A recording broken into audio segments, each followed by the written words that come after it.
Doctor रवी गोडसे जे भारतीय आणि अमेरिकेमध्ये प्रॅक्टिस करतात त्यांचं म्हणणं आहे की 2027 पर्यंत या विषाणूचं उच्चाटन होण्याची शक्यता आहे, कारण आता तरी लस उपलब्ध नाही. पण समजा या विषाणूचा संसर्ग वेगानं वाढला भारतामध्ये, तर लस निर्माण होण्याची शक्यता आहे. एक लक्षात घ्या की याची लस नक्कीच वेगाने तयार होईल. कोविडच्या वेळेला तुम्हाला आठवत असेल तर कोविडचा विषाणू ज्या वेळेला जाहीर झाला किंवा ज्या वेळेला जगाला माहिती झाला त्यावेळेला तो नवीन होता. तो नक्की काय आहे, कुठल्या गटाचा आहे हेही माहीत नव्हतं. त्याच्यामुळे तो आला त्यावेळेला जानेवारी फेब्रुवारी 2020च्या दरम्यान त्याला नॉव्हेल करोना व्हायरस असं म्हणायचे. पण नंतर मग त्याच्या सगळ्या तपासण्या होऊन त्याला सार्स कॉव्ही 2 असं नाव पडलं. तसं या आजाराचं नाहीये. हा विषाणू 2001 पासून पूर्णपणे माहिती आहे, त्याचा अभ्यासही होत गेलेला आहे. त्याच्यामुळं ही लस करायची ठरली. समजा हा आजार वेगाने वाढतोय असं लक्षात आलं तर याची लस काढण्याची जर ठरवली तर ती फार वेगाने कदाचित 1 महिन्यामध्ये सुद्धा येऊ शकते. कारण आता तुम्ही पाहिलं की आता मध्यंतरी रशियन लस आली होती कॅन्सर विरोधी, ती 1 तासात बनू शकते. एआय तंत्रज्ञानाच्या वापरामुळं हे जे लस बनवण्याचं कार्य आहे हे फार वेगाने होऊ शकतं. जे पूर्वी जसं वर्षानुवर्ष लस यायला लागायचे, 4 वर्ष 5 वर्ष लागायचं, तुलनेमध्ये कोविडची जी लस आहे ही साधारणतः 6 महिने ते वर्षभरात आली. कारण त्याच्यामध्ये याचा अभ्यासही करावा लागत होता. या विषाणूचा अभ्यास करण्याची गरज फारशी लागणार नाही, कारण तो अभ्यास आधीच तयार आहे आणि त्याच्यामुळं हा तो आधीचा अभ्यास आणि एआय तंत्रज्ञान यांनी ही लस वेगाने उपलब्ध होऊ शकेल. आता या क्षणी तरी अशी लस येणार आहे किंवा या पद्धतीचं कुठलंही निवेदन जगभरात झालेलं नाही, परंतु तू येणार हे निश्चित.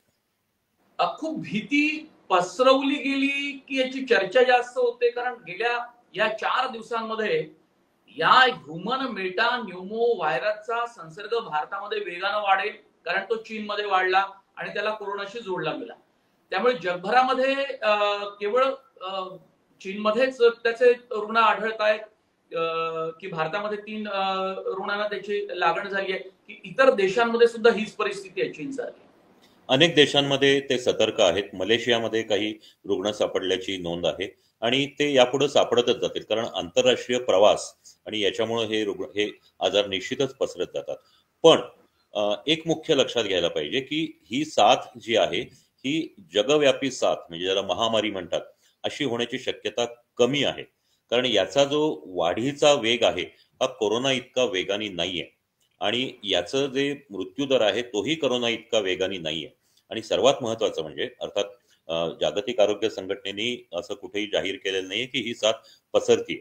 अर्थात यामध्ये असं आहे की कोरोनाच्या वेळेसही जागतिक आरोग्य संघटनेने खूप उशिरा जाहीर केलं होतं की ही महामारी आहे. मार्चमध्ये, जानेवारीपासून रुग्ण सापडायला लागले, मार्चमध्ये डिक्लेअर केलं होतं. पण त्याच्याही आधी मला असं वाटतं की ही जागतिक महामारी होण्याची शक्यता खूप कमी आहे. जरी जगामध्ये काही देशांमध्ये याचे रुग्ण सापडले, भारतामध्ये आज 3 रुग्ण आहेत असं आपण म्हणलात, पण याहीपेक्षा हे रुग्ण निश्चित वाढत जातील. परंतु त्याचा मृत्यूदर जास्ती नाही.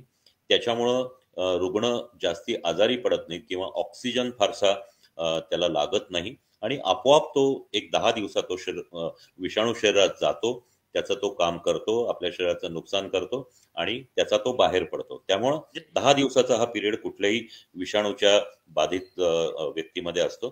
त्याप्रमाणे हा 10 दिवसात पूर्ण बरा होऊ शकतो. त्यामुळं याच्यामध्ये काळजी करण्याचं फारसं कारण नाही किंवा ही महामारी पसरेल म्हणून आपण घाबरून जायचं कारण नाही. आत्ता जी भीती आहे लोकांच्या मनामध्ये ही करोनाच्या पार्श्वभूमीवर, करोनाचा जो अनुभव आपल्याला होता त्या अनुभवाची भीती आहे.